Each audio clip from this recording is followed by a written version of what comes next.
अस्सलामुअलैकुम नाज़रीन कराम, नई वीडियो में आपको खुश आमदीद कहते हैं।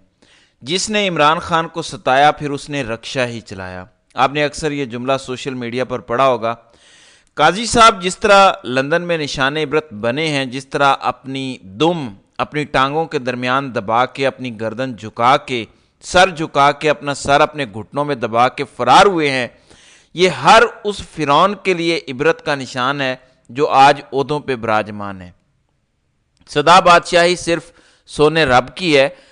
तुम लोग जवाब दे हो, इस दुनिया में अवाम को भी जवाब दे हो, अल्लाह को भी जवाब दे हो, और अगले जहान में भी तुम जिन लोगों का तुमने हक मारा है, अल्लाह ताला अपने हुकूक तो माफ़ कर देगा, लेकिन जो तुमने हकूकुल इबाद के साथ खिलवाड़ किया है वो तुम उन इंसानों को भी जवाब दोगे। काजी के साथ जो हुआ है इसमें सबसे अहम चीज़ यह है कि उनका मज़ीद खिलवाड़ और मिली भगत सामने आई है। जब काजी साहब बाहर आते हैं अपनी गाड़ी में तो वहाँ ओवरसीज़ पाकिस्तानी खड़े होते हैं और काजी अपना सर झुकाता है, छुप के वहाँ से निकलने की कोशिश करता है। तो उसके बाद पाकिस्तान में कुछ लोगों को गुस्सा आ जाता है। गुस्से की वजह मैं आगे बताता हूँ, और फिर एक फरमान जारी होता है कि जो ओवरसीज़ पाकिस्तानी इस सब में मुलविस हैं तमाम के आईडी कार्ड और पासपोर्ट ब्लॉक कर दिए जाएंगे। यह ऑर्डर जारी होता है किसकी तरफ से? आपके वजारत दाखिला की तरफ से। लेकिन इसकी वजह समझ लें कि क्यों ये कर रहे हैं। जिस तरह जनरल नदीम अंजुम रिटायर हुए, तमाम तर जुल्म और जबर के बाद, अगर कभी मौका मिला तो तफसीलन इस पर बात करेंगे कि ये जब आए थे 2021 में तो उस वक़्त दहशत गर्दी कैसी थी, मईशत कैसी थी, इस पर किसी वीडियो में ज़रूर मैं बात करूँगा। तो जिस तरह वो रिटायर हो चुके हैं ये पब्लिक में आने के काबिल नहीं है। मेरा चैलेंज है जनरल साहब को कि वो कहीं यूरोप, बरतानिया, अमेरिका में ऐलान करके बाहर आके दिखा दें। उन्हें पता चल जाएगा कि उन्होंने क्या पाकिस्तान के साथ किया है। फिर मोहसिन नकवी का जो रद्द अमल आया है काजी फायज ईसा के साथ ओवरसीज़ पाकिस्तानियों ने जो किया, और ये इनफ नहीं है, अभी भी बहुत बड़ा रिस्पॉन्स आ सकता है। फॉर एग्जाम्पल काजी से जवाब तलब किया जा सकता है कि आप बताएं आपने ये खुद किया, किसी की इमाम पे किया, आप किसके लिए काम कर रहे थे जो आपने ये जुल्म और जबर किया। 2000 से जायद ईमेल्स किए गए हैं मिडिल टेंपल को कि आप इस बंदे को ऐसा ओहदा कैसे दे सकते हैं। जाहिर है कि यहाँ से पता चलता है कि कुछ बैरूनी कुव्वतों की खिदमत की है इस शख्स ने। यह मुबैना तौर पे कहा जा सकता है, लेकिन चलें, इस तरह के रूमर्स आते रहते हैं। असल चीज़ यह है कि मोहसिन नकवी को भी डर है कि अगर आज काजी के साथ ये हो रहा है तो मेरे साथ भी होना है, मैंने ओहदे पे हमेशा तो नहीं रहना। फिर हाफिज साहब को भी डर है कि मैंने तो इस ओहदे पे हमेशा नहीं रहना, जो दौलत हम जमा करेंगे इन ओहदों पे बैठ के ताकत की वजह से वो इंजॉय भी तो करनी है।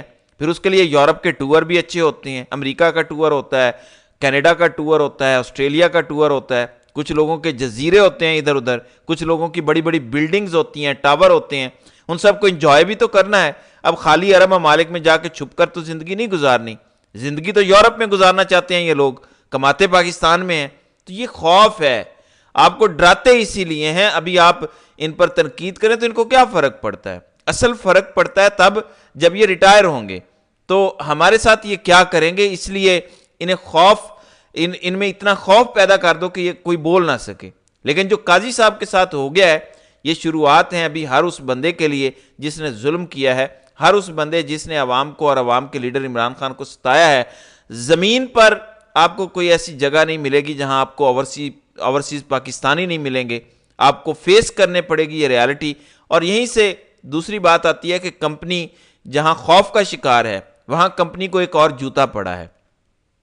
खबर ये आ रही है कि 9 मई से जुड़े केस में पिशावर में अदालत ने सूबाई वजीर मीना खान आफरीदी, कामरान बंगश, तैमूर झगड़ा, शेर अली अरबाब, इरफान सलीम, अरबाब आसिम समेत 30 पीटीआई रहनुमाओं और कारकुनान को बरी कर दिया है। और शायद 9 मई के गुब्बारे से मुकम्मल हवा निकल चुकी है। अब आप मुझे बताएं कि जिन लोगों पर जुल्म और जबर किया गया गुज़श्ता 1.5 साल, उनसे अब माफ़ी कौन मांगेगा? ISPR के वो नाकाबिल तरदीद सबूत कहाँ हैं, उनका क्या बना? और अगर पीटीआई एक मुनज़्ज़म एहतजाज में मुलविस नहीं थी जिसमें आपने कहा कि फ़ौजी तनसीबात को निशाना बनाया गया, पिशावर में अगर नहीं थी, पिंडी में अगर नहीं थी, सरगोदा में नहीं थी, मैं एग्जाम्पल दे रहा हूँ कि जिन जिन जगहों पर लोगों को ज़मानतें मिली हैं या लोग बरी हुए हैं, अगर वहाँ मुलविस नहीं थी तो खाली लाहौर में कैसे थी या खाली GHQ पे कैसे थी? कोई बताए। एक तरफ ISPR का ये बयानिया कि ये एक मुनज़्ज़म मनसूबा था, फ़ौज में तख्त उलटने की साजिश थी, फ़ौज में बगावत कराने की साजिश थी, ये बयानिया है।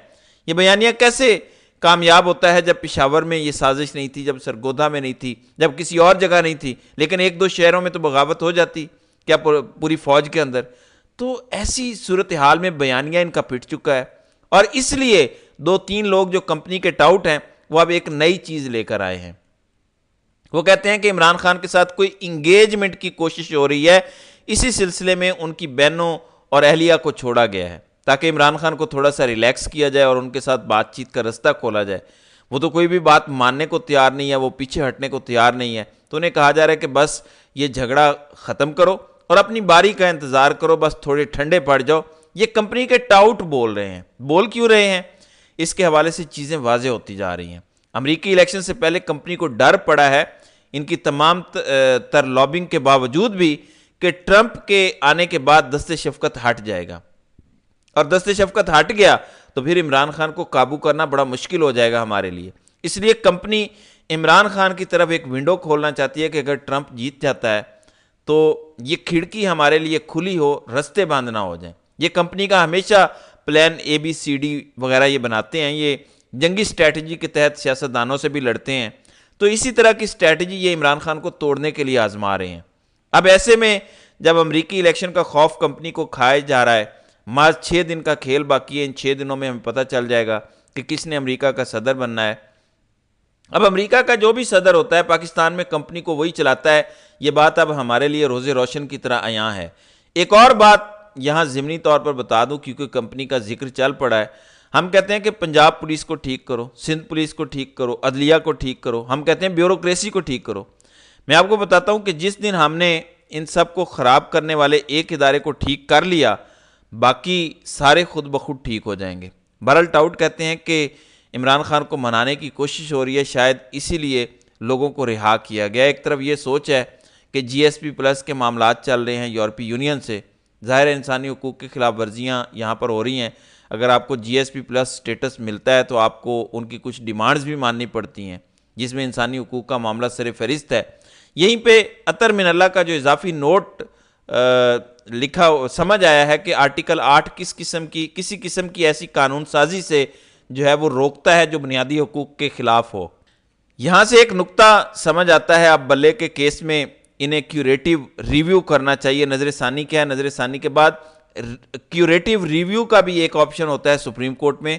इनको क्यूरेटिव रिव्यू करना चाहिए अगर ये अभी भी सुप्रीम कोर्ट की जुरिस्डिक्शन में आता है। अगर तो ये आईनी अदालत में है तो फिर तो मामला ख़त्म हो गया, लेकिन अगर आता है तो वहाँ क्यूरेटिव रिव्यू करें और इसको आर्टिकल 8 की बुनियाद पर लड़ें। आर्टिकल 8 ये कहता है कि बुनियादी इंसानी हकूक़ के खिलाफ कोई कानून साजी नहीं हो सकती। वोट डालने का हक भी तो बुनियादी इंसानी हकूक़ में है। इसके हवाले से कैसे कानून साजी हो गई कि जिस पार्टी का सिंबल नहीं होगा, उसको सिंबल नहीं मिलेगा तो इलेक्शन नहीं होगा। ये तो आर्टिकल 17(2) की खिलाफ वर्जी है जो हर किसी को सियासी जमात ज्वाइन करने और इलेक्शन लड़ने की आज़ादी देता है। तो आपने वोटर को डिसइनफ्रेंचाइज कर दिया जब इंतखाबी निशान छीन लिया। ये बुनियादी हकूक़ में आता है, ये बुनियादी हक, और आर्टिकल 8 की बुनियाद पर मुकदमा लड़ना चाहिए था पहले दिन से ही PTI को कि आर्टिकल 8 को बुनियाद बनाकर मुकदमा लड़ती। सूरत हाल ग्राउंड पे ये है कि जजेस में अब थोड़ी सी हिम्मत आना शुरू हो गई है। मियां गुल हसन औरंगज़ेब ने आज क्या कहा, एक जज को जिसने इमरान खान को सज़ा सुनाई थी साइफर केस में, जज अबुल हसनात जुल्करनैन का नाम तो आपको याद होगा। मैं जो रिपोर्ट हुआ है वो आपको पढ़कर बताता हूँ। हसनात की अदालत में क्या कैमरे लगे हैं? हमारे पास पहले भी केसेस आए हैं जहाँ पे ये मिसकंडक्ट कर रहा है। पहले भी लिखा कि इसे वापस भेजा जाए। साइफर के ट्रायल में इसकी कारस्तानियाँ देखी हैं। दुनिया में इस तरह कभी ट्रायल नहीं हुआ जिस तरह इसने किया है। इस्लामाबाद में इंसाफ नहीं होगा जब तक ये बंदा यहाँ है। ये बंदा धड़ल्ले से काम कर रहा है क्योंकि वजारत कानून की सपोर्ट है। हम इंसाफ करने आए हैं, खुदा को जवाब देना है।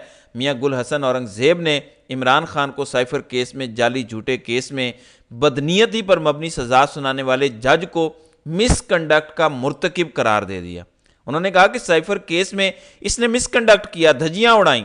इस जज को हम बार बार कह रहे हैं कि वापस भेजो। तो ATC जज जुल्करनैन, जो लोगों के जिस्मानी रिमांड भी देता है, जो लोगों को रिहा भी नहीं करता, जमानतें भी नहीं देता, जाली सजाएं सुनाता है, उसको रिमूव करने का प्रेशर अब आएगा। और आप देखेंगे कि अगर अदलिया ऊपर से स्टैंड लेगी, अगर सुप्रीम कोर्ट स्टैंड लेगी, तो बाकी हाई कोर्ट्स भी स्टैंड लेना शुरू कर लेंगी। इसलिए यकीनन इन फिरौनों के दिन जो हैं वो गिने जा चुके हैं और इनका अंजाम जो है वो बहुत करीब है। तो नाज़रीन किराम, आपकी इस वीडियो के हवाले से क्या राय है? आप अपनी राय का इजहार कमेंट सेक्शन में ज़रूर कीजिएगा।